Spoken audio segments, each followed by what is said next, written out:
Chief Creative Officer. A Chief Creative Officer, CCO, is the highest-ranking position of the creative team within a company.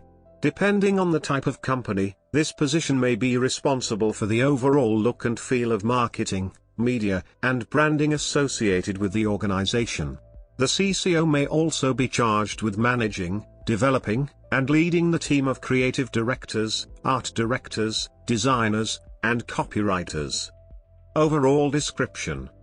The CCO directs a company's creative output, developing the artistic design strategy that defines the company's brand. The CCO creates the unique image of the firm and delivers this distinctive design to consumers and to create a clear brand image, which is a fundamental and essential work throughout the company.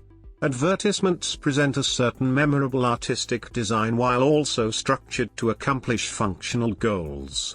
The CCO ensures that the design and functionality combine harmoniously so the firm can present a product that successfully represents its creative brand.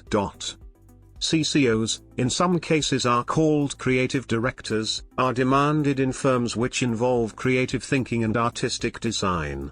The position of generic head of marketing is usually replaced by chief creative officer in advertising firms.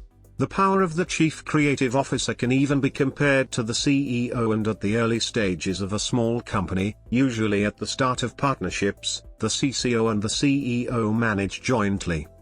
Notable Chief Creative Officers.